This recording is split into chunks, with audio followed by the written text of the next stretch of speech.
तो हम बस्तियों के प्रकार में देख रहे थे नगरों का बाह्य प्रतिरूप। अब हम देखेंगे नगर का आंतरिक आकारिकी या फिर आंतरिक प्रतिरूप।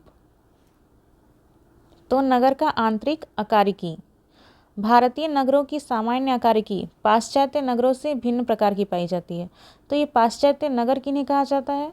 तो आपने सुना होगा पाश्चात्य देश, पाश्चात्य देश या फिर पश्चिमी देश। तो ये यूरोप के देशों को कहा जाता है, यूरोप अमेरिका देशों को। तो यहाँ पे लिखा है भारतीय नगरों की सामान्य आकारिकी पाश्चात्य नगरों से भिन्न प्रकार की पाई जाती है, अर्थात पश्चिमी देशों के नगरों से भिन्न प्रकार की पाई जाती है। वहाँ का जो नगर का विस्तार है वो कुछ अलग प्रकार से है, जबकि भारत का नगरों का विस्तार ये कुछ अलग प्रकार से है। नगरों का विस्तार या फिर प्रतिरूप या फिर आकारिकी।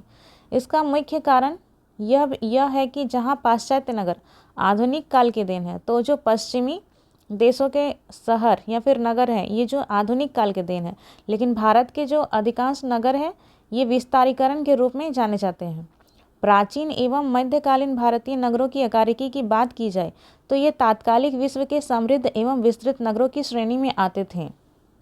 तो यदि भारत के प्राचीन और मध्यकालीन नगरों की बात की जाए तो यहाँ के इसके जो प्रतिरूप थे इन नगरों के, ये उस समय के समृद्ध और विस्तृत नगरों की श्रेणी में आते थे। जैसे कि आपने देखा होगा सिंधु घाटी सभ्यता, सिंधु घाटी सभ्यता ये नगरीय सभ्यता थी और इसका नगर का जो स्वरूप था ये काफ़ी ज़्यादा उन्नत किस्म का था।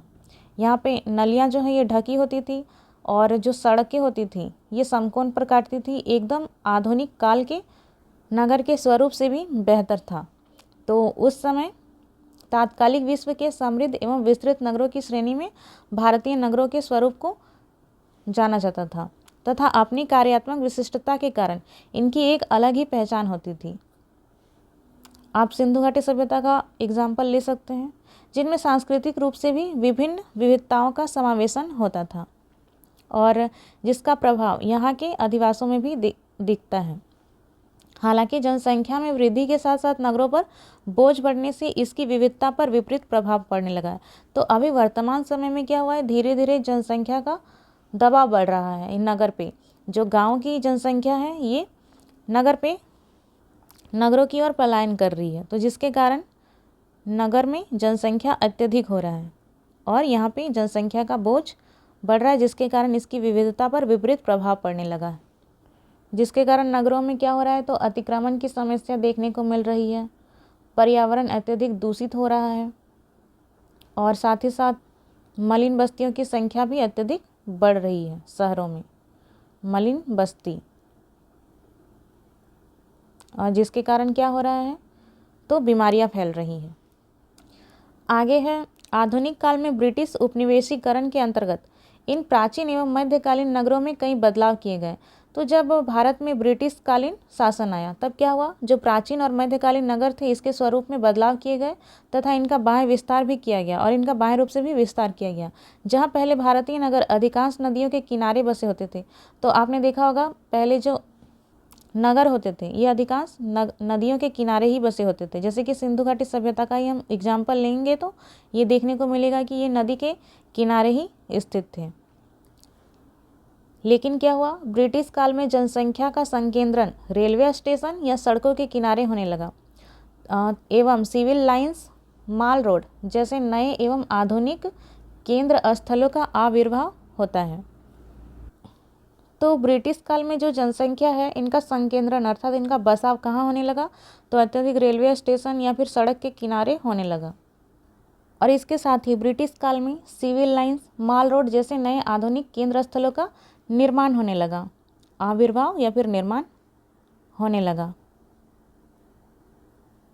इसके अलावा भारतीय नगरीय आकृति की प्रमुख विशेषता यहाँ कम लिंगानुपात का पाया जाना, सघन केंद्र के बाहर जनसंख्या घनत्व का तीव्र ह्रास होना, अनियोजित आकारिकी, ग्रामीण पर्यावरण इत्यादि जैसी विशेषताएं प्रमुख हैं। तो भारत की प्रमुख नगरों की विशेषताएं देखा जाए तो क्या है, तो यहाँ पे जो लिंगानुपात है ये कम पाया जाता है, अर्थात यहाँ पे पुरुषों की संख्या महिलाओं की संख्या के अनुपात में अत्यधिक है। और फिर सघन केंद्र के बाहर जनसंख्या घनत्व का तीव्र ह्रास होना, अर्थात सभी क्षेत्र में जो जनसंख्या का घनत्व है वो एक प्रकार से नहीं है। ये सघन क्षेत्र में बहुत अधिक है, तो धीरे धीरे बाहर के क्षेत्रों में कम होता जा रहा है। और फिर अनियोजित आकारिकी, यहाँ पे नियोजीकरण भी सही से नहीं हो पाया है नगर का। फिर ग्रामीण पर्यावरण इत्यादि जैसी विशेषताएं और नगरों का पर्यावरण जो है ये भी ग्रामीण प्रकार का ही है, अर्थात यहाँ पे ग्रामीण विशिष्टताएं देखने को मिलती है। हालांकि आधुनिक काल में चंडीगढ़, भुवनेश्वर, जमशेदपुर, भिलाई, दुर्गापुर इत्यादि कई नियोजित शहरों की भी स्थापना की गई है एवं भविष्य में स्मार्ट सिटी के माध्यम से नगरीय आकारिकी को एक व्यवस्थित स्वरूप प्रदान की जा रही है। तो ऐसा नहीं है कि सभी नगरों में इसी प्रकार का आपको विशेषताएं देखने को मिल। आधुनिक काल में अर्थात इस समय चंडीगढ़, भुवनेश्वर, जमशेदपुर, भिलाई, दुर्गापुर इत्यादि जैसे नियोजित शहर की भी स्थापना की गई है। अर्थात इन शहरों का जो नियोजन प्रक्रिया है ये भी एक सुव्यवस्थित तरीके से है। और अभी तो स्मार्ट सिटी भी बनाए जाने का प्रावधान किया गया है। तो भविष्य में स्मार्ट सिटी के माध्यम से नगरीय आकारिकी को एक व्यवस्थित स्वरूप प्रदान की जा रही है। फिर आगे है नगरों का कार्यात्मक वर्गीकरण। तो सामान्यतः नगरों का स्वरूप बहुकार्यात्मक होता है, तथापि इन सब के बावजूद प्रत्येक नगर अपने कुछ विशिष्ट कार्यों के लिए जाने जाते हैं एवं यही विशिष्ट कार्य अमुक नगर के विकास की रीढ़ होती है। और इन्हीं विशिष्टताओं के आधार पर भारतीय नगरों को निम्न प्रकार से वर्गीकृत किया जाता है। तो नगरों का कार्यात्मक वर्गीकरण में क्या देखने को मिले, तो नगरों में किस प्रकार के कार्य अत्यधिक किए जाते हैं और किस प्रकार से ये कार्य जो होते हैं ये नगरों के विकास का कारण बनते हैं और यही नगर के विकास की रीढ़ भी होती है। तो इन्हीं विशिष्टताओं के आधार पर भारतीय नगरों को निम्न प्रकार से वर्गीकृत किया जाता है। तो पहला है औद्योगिक नगर। जिन नगरों का अस्तित्व एवं विकास मुख्यतः औद्योगिक क्रियाओं तथा उत्पादनों पर आधारित होता है उन्हें औद्योगिक नगर कहा जाता है। तो ऐसे नगर जिसका विकास किस आधार पर होता है, तो औद्योगिक क्रियाओं तथा उसके उत्पादन के फलस्वरूप नहीं, उस पर आधारित होता है, उन्हीं के आधार पर इन नगरों का विकास होता है, उन्हें ही औद्योगिक नगर कहा जाता है। मान लीजिए कोई क्षेत्र है, यहाँ पे अगर उद्योगों का अत्यधिक निर्माण हुआ है, उद्योगों का अधिक स्थापना हुआ, तो यहाँ पे अत्यधिक लोग आएंगे इस क्षेत्र में काम करने के लिए, जिसके कारण इस क्षेत्र के आसपास ही लोगों का जमा होगा, बसाव होगा और धीरे धीरे ये एक शहर के रूप में विकसित हो जाए। ऐसे नगरों की अधिकांश कार्यशील जनसंख्या उद्योग धंधों में कार्यरत होती है। तो यहाँ की जो जनसंख्या होती है ये उद्योग धंधों में ही लगी हुई होती है, अपने जो कार्य है यहीं पे करती है तथा इन्हीं पर आधारित अधिवास या कॉलोनियाँ बसते हैं एवं अन्य नगरीय सुविधाएं जैसे कि व्यापार, शिक्षा, यातायात आदि का विकास होता है। और भारत में जमशेदपुर, राउरकेला, भिलाई, दुर्गापुर, आसनसोल, बोकारो, सोलापुर और मदुरै इत्यादि औद्योगिक नगर के रूप में ही जाने जाते हैं। तो आप जमशेदपुर का एग्जाम्पल ले सकते हैं। तो यहाँ पे जब उद्योग नहीं बसे थे तो ये एक गांव की तरह था और यहाँ पे जो जनसंख्या भी है ये भी बहुत कम थी। तो जब यहाँ पे उद्योगों का स्थापना हुआ तो धीरे धीरे यहाँ पे लोगों का जमाव अत्यधिक होने लगा, जिसके कारण लोग यहाँ पे बसने लगे और यहाँ पे अन्य प्रकार की सुविधाओं का भी विकास हुआ, जैसे कि यहाँ पे शिक्षा, यातायात के साधन, रेलवे मार्ग, सड़क इत्यादि बनने लगे और ये पूरी तरीके से एक शहर के रूप में निर्मित हो गया। तो इन क्षेत्रों को ही औद्योगिक नगर कहा जाता है। फिर आगे है व्यापारिक नगर।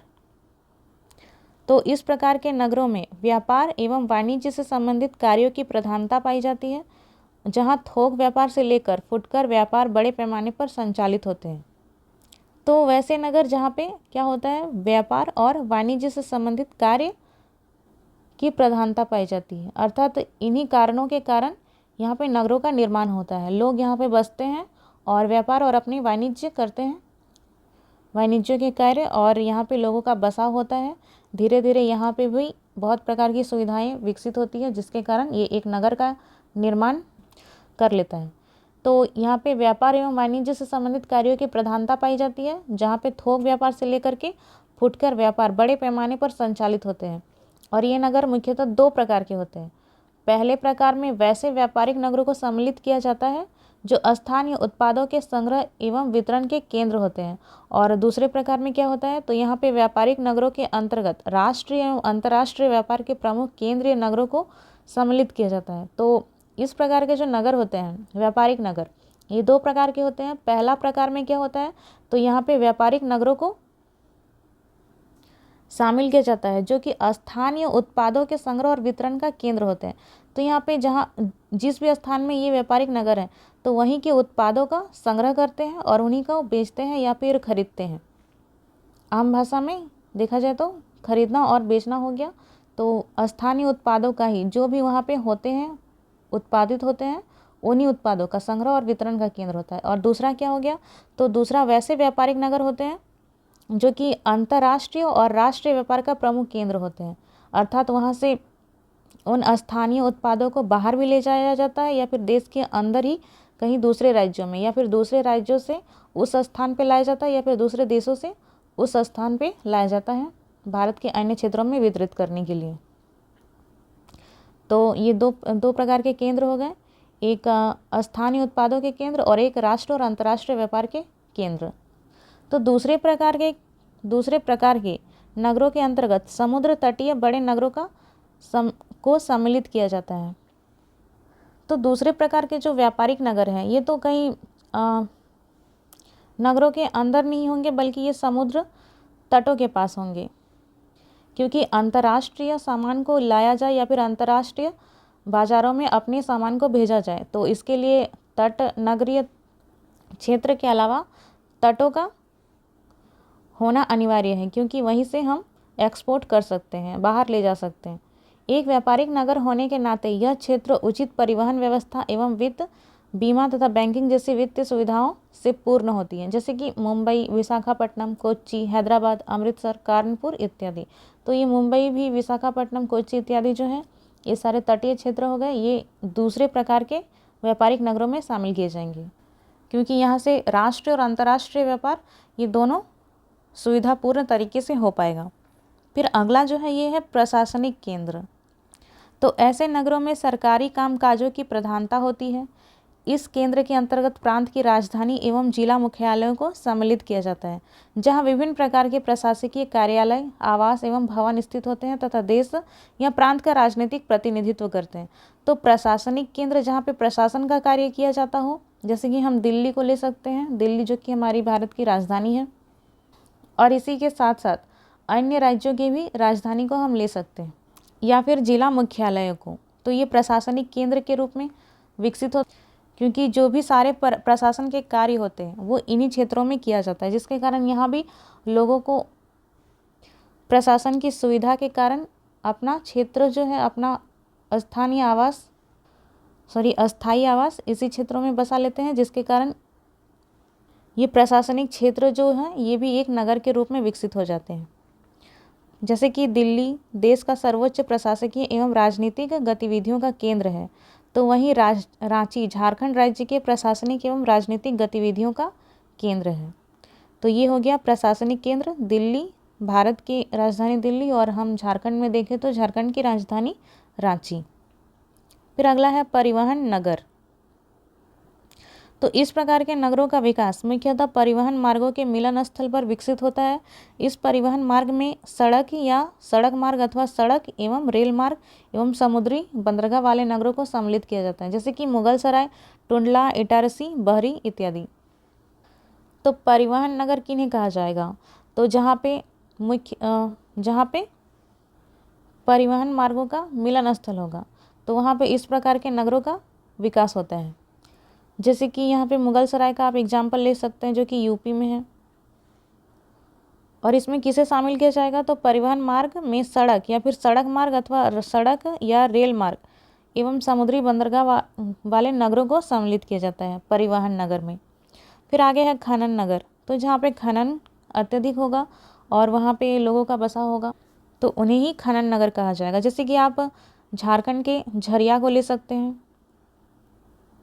झरिया, यहाँ पे भी खनन अत्यधिक होता है, कोयले का खनन किया जाता है और ये भी एक शहर के रूप में विकसित हो चुका है। तो किसी प्रमुख खनिज पदार्थ के खानों के निकट बसने वाले शहर खनन नगर के रूप में जाने जाते हैं।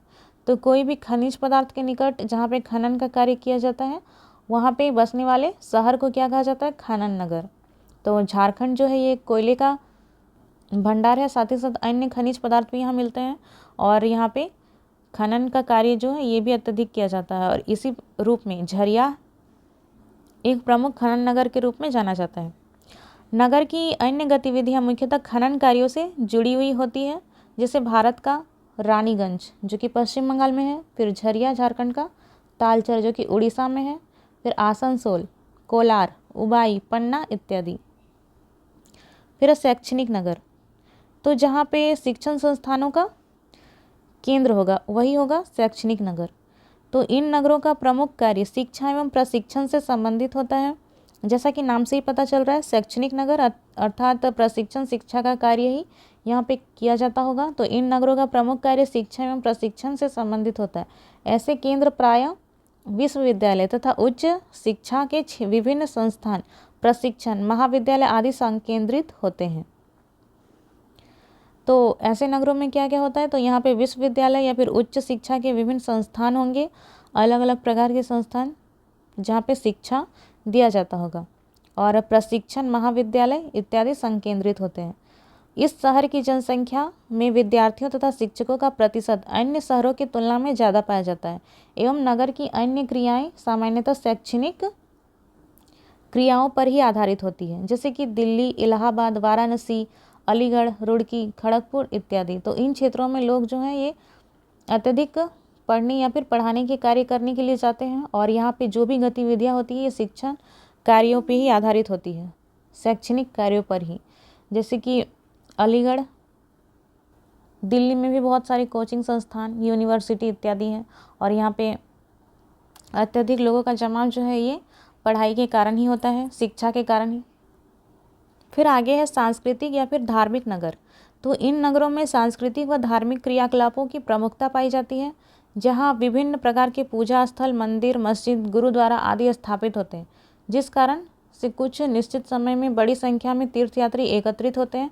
यहाँ के स्थानीय निवासियों में धार्मिक पुजारियों, पंडों और प्रमुख प्रबंधकों, आयोजकों इत्यादि की अपेक्षाकृत बहुलता होती है। जैसे कि देवघर, वाराणसी, मथुरा, काशी, अभी आप प्रयागराज का भी उदाहरण ले सकते हैं। यहाँ पे महाकुंभ का आयोजन किया गया है, और ये भी जो है एक सांस्कृतिक या फिर धार्मिक नगर के रूप में विकसित हो चुका है। और यहाँ पे लोगों का जमाव जो है ये एक निश्चित समय में होता है, वो भी बहुत बड़ी मात्रा में, जैसा कि आप महाकुंभ में देख रहे होंगे। फिर अन्य जगह जैसे कि देवघर, यहाँ भी लोग पूजा करने के लिए ही जाते हैं, और सावन के श्रावणी मेला में यहाँ पे अत्यधिक भीड़ भी होती है। फिर वाराणसी जो ये भी है एक मंदिर स्थल ही है, तो जिस कारण इन क्षेत्रों को धार्मिक या फिर सांस्कृतिक स्थल कहा जाता है। और यहाँ पे अन्य लोगों की अपेक्षा धार्मिक पुजारी, पंडों और प्रमुख प्रबंधकों की संख्या जो होती है ये अत्यधिक होती है। फिर है सैन्य नगर। तो ऐसे नगर जहाँ का अधिकांश क्षेत्र छावनी या सैनिक कार्य के लिए प्रयुक्त होता है, जैसे कि रामगढ़, मेरठ, अंबाला, जोधपुर, चक्राता इत्यादि। तो जहाँ पे सैनिक के कार्य किए जाते हैं या फिर सैनिक का छावनी होता है, उसे ही सैन्य नगर कहा जाता है। जैसे कि हमारे रामगढ़ में भी एक छावनी है, फिर मेरठ, अंबाला, जोधपुर, चक्राता इत्यादि। पर्यटन नगर। तो पर्यटन नगर किन्हें कहा जाता है, जो क्षेत्र जो होते हैं, जो नगर पर्यटन का प्रमुख केंद्र होते हैं। जैसे कि इसके अंतर्गत उच्च पर्वतीय क्षेत्र आएंगे, ऐतिहासिक नगर इत्यादि को सम्मिलित किया जाता है। और जैसे कि शिमला, नैनीताल, नेतरहाट, आगरा भी आप यहाँ पे ले सकते हैं ऐतिहासिक नगर के रूप में, और ये भी पर्यटन का ही केंद्र है, क्योंकि आगरा का जो ताजमहल है इसी के कारण लोग आज आगरा जाते हैं, ताजमहल।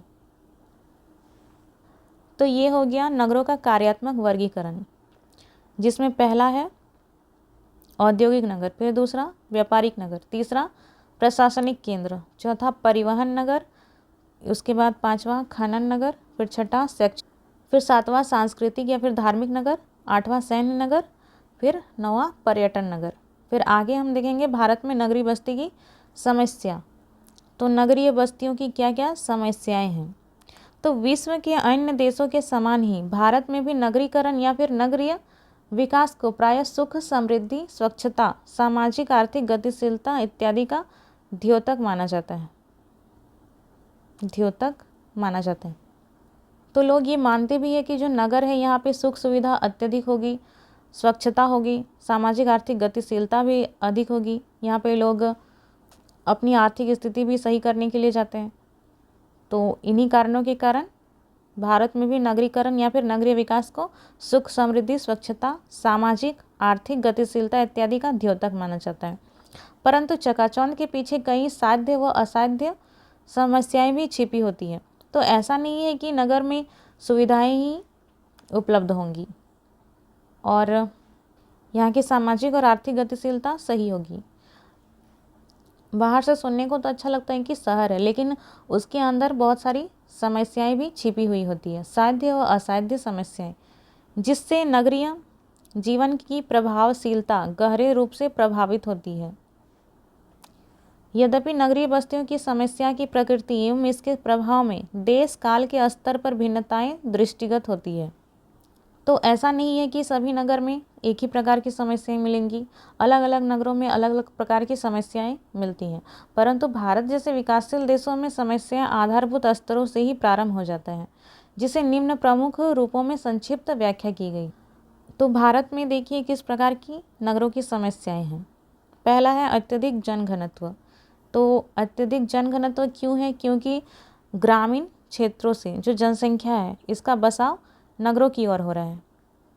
और अभी हाल ही में एक डेटा आया है कि 2030 या 40 तक भारत की ग्रामीण जनसंख्या ये नगरों में चली जाएगी। तो नगरीय बस्तियों की प्रमुख समस्याओं में सर्वाधिक भूमिका जनसंख्या का अत्यधिक संकेंद्रण होना है। तो सबसे पहला कारण जो है नगरीय बस्तियों की समस्याओं में ये है कि जनसंख्या यहाँ पे बहुत अत्यधिक हो गई है। भारत के नगरों में ग्रामीण क्षेत्रों से रोजगार की तलाश में एवं सामाजिक आर्थिक विकास के नए सपनों को आंखों में संजोए बड़े पैमाने पर लोगों का प्रवासन होता है। अर्थात लोग एक क्षेत्र से दूसरे क्षेत्र जाते हैं, इसे ही प्रवासन कहा जाता है। तो भारत के नगरों में क्या होता है, ग्रामीण क्षेत्र से लोग रोजगार या फिर अन्य सुविधाओं के लिए, जैसे कि सामाजिक और आर्थिक विकास के लिए, अर्थात अपनी आर्थिक स्थिति भी सही करने के लिए और इसी के साथ बहुत सारे सपनों को लेकर के, एक प्रकार से देखा जाए तो आर्थिक स्थिति ही सही करना है, जिसके कारण बहुत सारे लोग नगरों की ओर प्रवासन होते हैं। और जनसंख्या का संकेंद्रीकरण की गति इतनी तीव्र होती है कि नगरीय सुविधाओं का नियोजित विकास संभव नहीं हो पाता है। परिणामतः कई मलिन बस्तियों का उद्भव व विस्तार होता है। तो नगर का जो नियोजन है, अर्थात नगर का विन्यास या फिर स्ट्रक्चर, वो इस प्रकार नहीं होता है कि इतनी बड़ी जनसंख्या को संभाल पाए। तो जिसके कारण क्या होता है, कई मलिन बस्तियों का निर्माण होता है। और नगरों में रोजगार प्रदान करने की एक निश्चित क्षमता होती है जो जनसंख्या के गुणात्मक वृद्धि का सामना नहीं कर पाती है। तो ऐसा नहीं है कि नगरों में जनसंख्या के, अर्थात जितनी भी जनसंख्या है सभी को वहाँ पे रोजगार मिल ही जाएगा। यहाँ पे रोजगार के साधन अत्यधिक नहीं होते, एक सीमित मात्रा में ही होते हैं। तो जिसके कारण जनसंख्या के गुणात्मक वृद्धि का सामना नहीं कर पाती, अर्थात सभी को यहाँ पे रोजगार भी नहीं मिल पाता है, जिससे बेरोजगारी का स्तर बढ़ता है। इस बेरोजगारी से कई सामाजिक और नैतिक मूल्यों में गिरावट देखने को मिलती है, क्योंकि ऐसे लोगों में आत्मविश्वास अपने न्यूनतम स्तर पर चली जाती है। इसी कारण एक और जहाँ मलिन बस्तियाँ मेहनतकश लोगों के लिए वास स्थान होता है, तो वहीं दूसरी ओर आपराधिक तत्वों का शरण माह बनता है। अगर लोग बेरोजगार होंगे तो वो क्या करेंगे, अपराध की दुनिया में ही जाएंगे। तो जिसके कारण एक तो जनसंख्या अत्यधिक होने के कारण यहाँ पे मलिन बस्तियों का निर्माण होता है, और मलिन बस्तियों में लोग अपने रहने के भी व्यवस्था करते हैं, साथ ही साथ यहाँ पे आपराधिक तत्वों का भी निर्माण होता है, जिस कारण ये क्षेत्र नगरों की विशेषता एवं प्रभाव मंडल को धूमिल करती है। तो जिस कारण क्या होता है, नगरों का जो स्वरूप होता है, नगरों के लिए जो कल्पना होती है वो खराब होती है। अर्थात जिस प्रकार से हम सोचते हैं कि इस प्रकार से इस टाइप का होगा नगर, तो वो इस कारण से नहीं हो पाती है, क्योंकि यहाँ पे मलिन बस्तियाँ होती है, आपराधिक तत्वों का अत्यधिक विकास होता है। तो इस कारण से ये शहरों की या फिर नगरों की प्रभाव मंडल को धूमिल करती है। भारत के विभिन्न महानगरों में चौल, ये मुंबई में जो छोटे छोटे मलिन बस्तियाँ होती हैं इन्हें चौल कहा जाता है। फिर चेन्नई में चेरो और दिल्ली में झुग्गी, उत्तर प्रदेश में कटरा इत्यादि नामों से मलिन बस्तियों को इंगित किया जाता है, जहां महानगर की औसतन 30% से अधिक जनसंख्या निवास करती है। तो मलिन बस्तियों में महानगरों की 30% जनसंख्या, ये भी एवरेज में है, तो 30% जनसंख्या जो है ये मलिन बस्तियों में ही निवास करती है। फिर है आगे जलापूर्ति की समस्याएं। तो शहरों में और भी समस्या होती है। तो पहला तो हो गया जनसंख्या का दबाव, दूसरा जलापूर्ति की समस्याएं। तो मानव जीवन हेतु अनिवार्य तत्वों में वायु के साथ साथ जल अति महत्वपूर्ण योगदान देता है, अर्थात जल बिना जीवन की कल्पना संभव नहीं है। और भारत में संकेंद्रित विशाल जनसंख्या वाले क्षेत्रों में शुद्ध पेयजलापूर्ति एक बड़ी समस्या होती है। तो जल जो है ये जीवन जीने के लिए अनिवार्य तत्व है वायु के साथ साथ, और जल के बिना जीवन की कल्पना भी संभव नहीं है। और भारत में जहाँ पे अत्यधिक जनसंख्या निवास करती है उन क्षेत्रों में शुद्ध जलापूर्ति की समस्या ये बहुत बड़ी समस्या होती है। इन महानगरों का विकास किसी नदी, झील आदि के किनारे किया जाता है। इसके अलावा भूमिगत जल भी पेयजल का प्रमुख स्रोत है, परंतु इसकी अबाध एवं शुद्ध जलापूर्ति करने की एक सीमा होती है, जिस कारण नगरीय प्रशासन असहाय सा हो जाता है। तो आप देखेंगे दिल्ली का जो निर्माण है, अर्थात दिल्ली का जो विकास हुआ है, ये एक नदी के किनारे ही हुआ है, और ये नदी है यमुना नदी। लेकिन यहाँ पे इतनी ज़्यादा जनसंख्या है कि इस नदी का पानी भी जो है ये सूख चुका है, ये अतिक्रमित हो चुका है, क्योंकि इसकी भी जो जलापूर्ति की समस्या है, जलापूर्ति की एक सीमा ही है। ये इतनी विशाल जनसंख्या को जलापूर्ति नहीं दे सकती है, जल की पूर्ति नहीं कर सकती। तो इस प्रकार के अन्य कारण भी जो है ये जलापूर्ति की समस्या को पैदा करती है। फिर आगे है अपशिष्ट निस्तारण। तो जो शहर हैं उनमें इतनी ज़्यादा जनसंख्या हो जाती है कि यहाँ पे अपशिष्टों का निस्तारण भी नहीं हो पाता है, अर्थात अपशिष्ट को यहाँ से हटाया भी नहीं जा सकता, इतनी बड़ी जनसंख्या का अपशिष्ट। साथ ही साथ नगरों में कारखाने भी उपस्थित होते, उनका भी अपशिष्ट निकलता है, और इन सब को निस्तारण करना एक समस्या के रूप में उभरती है। जैसे कि आपने देखा होगा रांची की जो सारी अपशिष्ट है, अर्थात यहाँ की जो कूड़ा करकट गंदगी वहाँ से ला करके गाँव में डंप कर दिया जाता है। तो अपशिष्ट निस्तारण की समस्या नगरों में घरेलू उपयोग तथा कारखानों के माध्यम से बड़ी मात्रा में अपशिष्ट जल एवं कचरे का निष्कर्षण होता है, एवं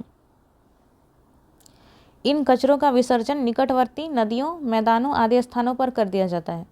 तो नगरों में क्या होता है, घरेलू उपयोग और कारखानों के माध्यम से दोनों प्रकार से बहुत बड़ी मात्रा में अपशिष्ट जल या फिर कचरे का निष्कर्षण होता है, और इन कचरों का विसर्जन कहाँ पे कर दिया जाता है, तो निकटवर्ती नदियों पे या फिर मैदानों पर। ये नदी जो पेयजल के प्रमुख स्रोत होते हैं, तो इन्हीं में अगर कचरा डाला जाए तो ये जल तो दूषित होंगे ही, तो इन कचरों से प्रदूषित हो जाती है ये जो नदी है, जो कि पेयजल के स्रोत हैं। और भारत में कचरा निस्तारण हेतु विभिन्न प्रकार की योजनाएं एवं संयंत्रों के निर्माण पर जोर दिया जाता है, परंतु नगर प्रशासन की वित्तीय, प्रशासनिक, राजनीतिक अकुशल क्रियान्वयन एवं प्रबंधन तथा जन जागरूकता की कमी आदि के कारण कचरों की मात्रा का बेहतर एवं योजनागत निस्तारण नहीं हो पाता है। तो भारत सरकार के द्वारा बहुत प्रकार की योजना तथा संयंत्र के निर्माण पर भी जोर दिया जाता है, संयंत्र या फिर यंत्र जिससे कि कचरा का निस्तारण किया जा सके, निपटान किया जा सके। लेकिन प्रशासन की वित्तीय और प्रशासनिक तथा राजनीतिक अकुशलता के कारण और अकुशल क्रियान्वयन, प्रबंधन में जन जागरूकता की कमी इत्यादि के कारण कचरों का निपटारण ये सही तरीके से नहीं किया जा रहा है या फिर नहीं हो पाता है। इसके अलावा नगर के आंतरिक भागों में जल निकासी के कुप्रबंधन से आंतरिक प्रदूषण भी फैलता है। फिर आगे जो समस्या है वो है ऊर्जा की समस्या। तो यह कहना अतिशयोक्ति, यहाँ पे होगा अतिशयोक्ति न होगी कि ऊर्जा किसी नगर की गतिशीलता का प्रमुख कारण होती है। इसके अभाव में नगरीय कार्य प्रणाली मृत प्राय हो जाती है। तो यदि किसी नगर में ऊर्जा की आपूर्ति हो ही ना, तो वहाँ पे सारे जो कार्य होते हैं ये ठप पड़ जाएंगे। भारतीय नगरों का अवलोकन करें तो मध्यम आकार की नगर विद्युत की समस्या से ज़्यादा ग्रसित होती है, जबकि महानगरों में भी समान रूप से सभी क्षेत्रों में विद्युत आपूर्ति निर्बाध रूप से नहीं की जाती है। नगरों में कई ऐसे क्षेत्र होते हैं जो इतने सघन बसे हैं कि सूर्य की रोशनी भी बेहतर तरीके से प्रवेश नहीं कर पाती। जैसे कि आप दिल्ली का ही उदाहरण ले सकेंगे कि यहाँ पे दिन के दोपहर 12 बजे में भी सूर्य की रोशनी नहीं पहुँच पाती है। इसके अलावा नगरों में कारखाने, संचार, मनोरंजन, घरेलू उपकरण इत्यादि विद्युत पर ही निर्भर होते हैं और उस आधुनिक सुविधा का अभाव भी नगरीय बस्ती का प्रमुख समस्या है। तो गांव में बिना बिजली के चल भी जाता है, लेकिन नगरों की अधिकांश जो कार्य होते हैं ये ऊर्जा पे ही टिके होते हैं। तो जिसके कारण अगर ऊर्जा की समस्या पैदा तो ये सारे कार्य रुक जाएंगे। और महानगरों और नगरों में भी क्या होता है, विद्युत की आपूर्ति जो है ये निर्बाध रूप से नहीं की जाती है, अर्थात बिना बाधा के नहीं की जाती है। इसमें भी उस नगरों में भी बिजली आपूर्ति की समस्या उत्पन्न होती है। फिर आगे है शिक्षा एवं मनोरंजन की समस्या। नगरों में शैक्षणिक संस्थाएं गांवों की तुलना में ज़्यादा है जो गुणवत्तापूर्ण होते हैं, जिस कारण भी बड़ी संख्या में ग्रामीण क्षेत्रों से परिवारों का पलायन होता है। तो लोग पढ़ने के लिए नगरों में पलायन नहीं करते हैं, प्रवासन करते हैं। तो गांवों की जो शैक्षणिक व्यवस्था है ये एक तुलनात्मक रूप से देखा जाए तो शहरों की तुलना में गुणवत्तापूर्ण नहीं होती है, जिस कारण बड़ी संख्या में ग्रामीण क्षेत्रों से परिवारों का पलायन होता है या फिर प्रवासन होता है। परंतु जनसंख्या वृद्धि के बोझ के कारण सभी को इच्छित शैक्षणिक संस्थानों में प्रवेश नहीं मिल पाता है। तो जो शैक्षणिक संस्थान है इनकी भी तो संख्या सीमित ही है और जनसंख्या इतनी अधिक है कि यहाँ पे सभी लोगों को प्रवेश नहीं मिल पाता है इन शैक्षणिक संस्थानों में, क्योंकि इनकी सीटें भी जो है ये भी सीमित होती है। तो इस प्रकार शहरों में प्राइवेट कोचिंग संस्थानों की भरमार होती है, जिनमें सभी का मुख्य उद्देश्य शैक्षणिक विकास के स्थान पर आर्थिक विकास को ज़्यादा तवज्जो देना होता है, जिससे बच्चे ठगे महसूस करते हैं। नगरीय क्षेत्रों में खेल के मैदान व पार्कों की स्थिति का जनघनत्व के मुकाबले कमी है, जो एक प्रमुख नगरीय समस्या है। ऐसे में बच्चों के अंतर्मुखी स्वभाव का विकास होता है और शारीरिक रूप से विकास अवरुद्ध हो जाता है। तो सभी को शैक्षणिक संस्थानों में प्रवेश नहीं मिल पाता है, जो भी उनके इच्छित शैक्षणिक संस्थान है। तो इसके कारण क्या होता है, प्राइवेट कोचिंग संस्थानों की भीड़ लग जाती है और उनका मुख्य उद्देश्य क्या होता है, तो शैक्षणिक विकास के स्थान पर आर्थिक विकास को ज़्यादा तवज्जो देना होता है। कहते हैं ना ऐसा कि शिक्षा का व्यवसायीकरण हो रहा है, तो वही लिखा हुआ है यहाँ पे, और जिससे बच्चे ठगे हुए महसूस करते हैं। और साथ ही साथ नगरीय क्षेत्रों में खेल के जो मैदान हैं और पार्क है ये भी जितनी जनघनत्व है यहाँ पे उसके मुकाबले कम है, अर्थात जितनी जनसंख्या है उसके अनुसार जितने पार्क और मैदान होने चाहिए उसके अनुसार कम ही है। तो जो एक प्रमुख नगरीय समस्या है और ऐसे में बच्चों का अंतर्मुखी स्वभाव का विकास होता है, लेकिन शारीरिक रूप से वो विकास नहीं कर पाते। फिर आगे है स्वास्थ्य जन समस्याएं। तो नगरों में जनसंख्या की तीव्र वृद्धि, मलिन बस्तियों के विकास, वाहनों से निकले धुएं, शुद्ध पेयजल आपूर्ति में कमी, निर्धनता एवं बेरोजगारी इत्यादि कई ऐसे कारण हैं जिनसे नगरों में तरह तरह की बीमारियों का फैलाव होता है। तो नगरों में मलिन बस्तियों का विकास, वाहनों से निकले धुएं, क्योंकि वाहनों की संख्या भी अत्यधिक होती है नगरों में, फिर शुद्ध पेयजल आपूर्ति की कमी, निर्धनता, बेरोजगारी इत्यादि के कारण यहाँ पे स्वास्थ्य की भी समस्या उत्पन्न होती है, क्योंकि इन कारणों से अलग अलग प्रकार की बीमारी का फैलाव होता है। परिणामतः स्वास्थ्य में गिरावट आती है। नगरों में गांवों की तुलना में अस्पतालों की संख्या ज़्यादा होती है, परंतु दूर दराज के क्षेत्रों में भी लोगों का इलाज हेतु आना लगा रहता है। देखिए गांव में तो जो अस्पताल है इसकी संख्या कम होती है, इलाज सुविधा कम होती है, जिसके कारण गाँव से भी तो लोग शहरी आते हैं यहाँ पे दिखाने के लिए, इलाज कराने के लिए। और साथ ही साथ यहाँ पे नगरों के लोग भी जो है यहीं पे जाते। तो एक प्रकार से देखा जाए तो इन अस्पतालों में भी जनसंख्या का दबाव बढ़ता है। स्वास्थ्य केंद्रों के विकेंद्रित नियोजनाभाव से चिकित्सा समस्या विकराल हुआ है। उसके बाद आगे जो है ये परिवहन जन समस्या। नगरीय विस्तार के कारण अनेक जटिल समस्याएं उत्पन्न हो जाती है। भारतीय नगरों में सड़कों की चौड़ाई का कम होना, अतिक्रमण अर्थात तो आप जो सड़क के किनारे देखते हैं लोगों के द्वारा विभिन्न प्रकार के यहाँ पे सब्जियों के दुकान, कपड़ों के दुकान इत्यादि लगा दिए जाते हैं और इस क्षेत्र को घेर लिया जाता है। एक तो सड़क कम ही चौड़ी होती है और ऊपर से यहाँ पे अतिक्रमण कर लिया जाता है, तो जिस कारण से और भी पतला रास्ता हो जाता है। तो भारतीय नगरों में सड़कों की चौड़ाई का कम होना, अतिक्रमण होना, सुनिश्चित परिवहन व्यवस्था की कमी, सड़कों का खस्ता हाल इत्यादि के कारण नगरीय लोगों को दैनिक आवागमन में समस्या उत्पन्न होती है। तो सड़क की जो व्यवस्था हाल होता है ये भी सही नहीं होता है, आपको गड्ढे वड्ढे देखने को मिल ही जाएंगे। तो इन सब कारणों से क्या होता है, तो लोगों को दैनिक आवागमन में समस्या उत्पन्न होती है, आने जाने में काफ़ी दिक्कत होती है। दिन का एक बड़ा वक्त इसमें ही बर्बाद हो जाता है, जिसका सदुपयोग अपने परिवार या फिर नगरीय विकास या फिर अन्य उत्पादक गतिविधियों में दे सकता था, लेकिन ये सब इन कारणों से नहीं हो पाते हैं। तो ये सारे जो कारण हैं ये हो गए नगरीय बस्तियों की समस्या।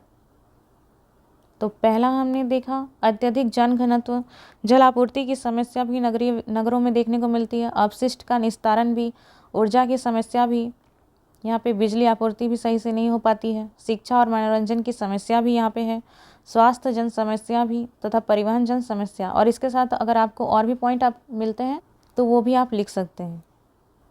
तो इसी के साथ हमारा सेक्शन बी जो है ये समाप्त होता है। अब हम सेक्शन डी स्टार्ट करेंगे। सेक्शन डी, जिसमें हम पढ़ेंगे झारखंड का भूगोल। और जब सेक्शन डी समाप्त हो जाएगा तो सेक्शन सी करेंगे। आप कोई 2 ही सेक्शन को मजबूत रखिए, क्योंकि चारों सेक्शन से प्रश्न आता है और उसमें से आपको 2 ही सेक्शन से बनाना है। तो जिसमें मैं आपको बी, सी और डी कराऊंगी और इसी से आपका प्रश्न बन जाएगा। 4 प्रश्न पूछे जाएंगे चारों सेक्शन से, जिसमें से आपको 2 ही बनाना है। एक तो झारखंड का ये अनिवार्य है सेक्शन डी, और इनमें से कोई एक सेक्शन से आप कर सकते हैं, एक सेक्शन को आप मजबूत रख सकते हैं।